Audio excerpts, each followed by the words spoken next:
That's not relevant, I guess. All right, gold getting lifted to a record high amid rising rate cut hopes. However, despite the high rate environment, the precious metal has soared nearly 20% this year. For more on the runway ahead for gold, we've got Bill Baruch, Blue Line Futures president.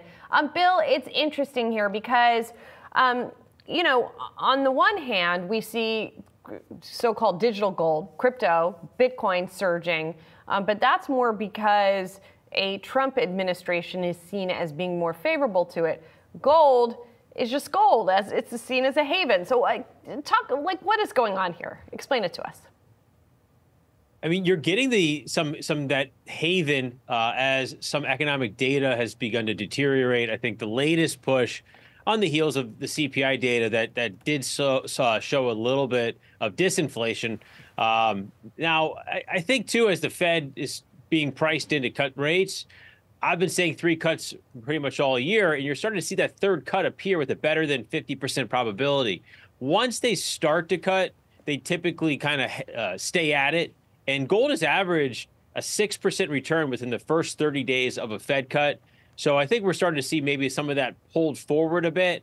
But listen, with Trump probabilities of taking the White House improving and becoming the favorite, you know, some of the policy we could see is trying to weaken the dollar. And if that's the case, gold is priced in U.S. dollars, and at least the way we're looking at it, and that would increase the price. So I think that's also a tailwind, maybe a tailwind for Bitcoin, but I think it's also a tailwind for gold right now. Can I ask you, Bill, I'm just curious, you know, we're talking about the metal. What do you see with the miners as well? Listen, the miners are trading at 2-year highs. I mean, they're really starting to move pretty nicely. I'm liking what we're seeing in the mining space to what the energy space saw in 2021, the summer 2021, when crude oil finally got back above $70. A lot of the energy names were really lagging. And once they woke up, I mean, it's been a terrific move across the energy space and the names over the last couple of years. And I think that we're about the onset of that time now. It's finally kind of coming out of the doldrums. The mining stocks are waking up, and there really could be a long-lasting bull market at the moment. Bill, one of the other things you've been watching is the ratio of gold to silver here. And so we have a chart of that as well. And largely, we have seen gold sort of outperforming for most of the year here. What is that? How do you look at them relative to each other, and what does that tell you? Yeah, that gold chart is gold with silver as the denominator. So as silver improves at a faster pace than gold, you're going to see that chart show weakness. And that's actually a good thing for gold and silver because, you know, when silver is woken up and it maybe not leading, but when it's trading well, that's really bullish for the complex. Over the past few days, we've seen gold diverge a bit and take the strength, and that's why we've seen that chart kind of rebound. Now, within that breakdown in May is when silver tested $33.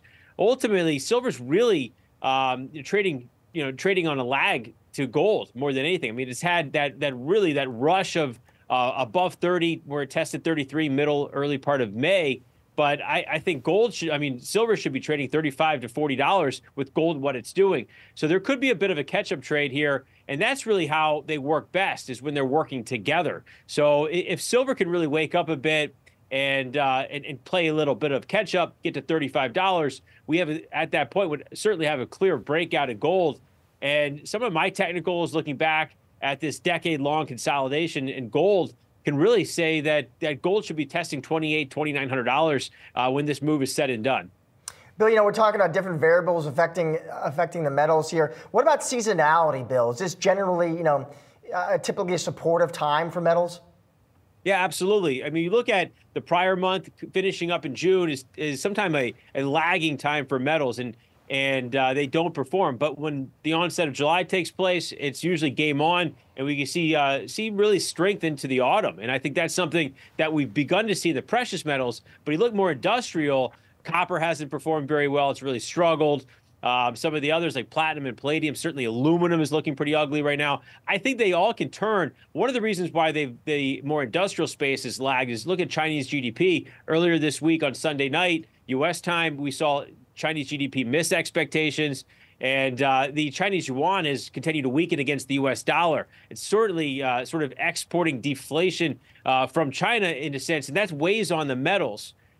specifically the industrial metals, which also more than 50% of silver's use is now industrial. And although it is a precious metal and follows gold, copper has fallen pretty sharply from where it was about 2 months ago, a month and a half ago.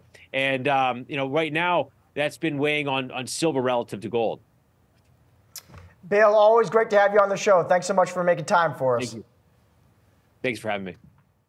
We'll call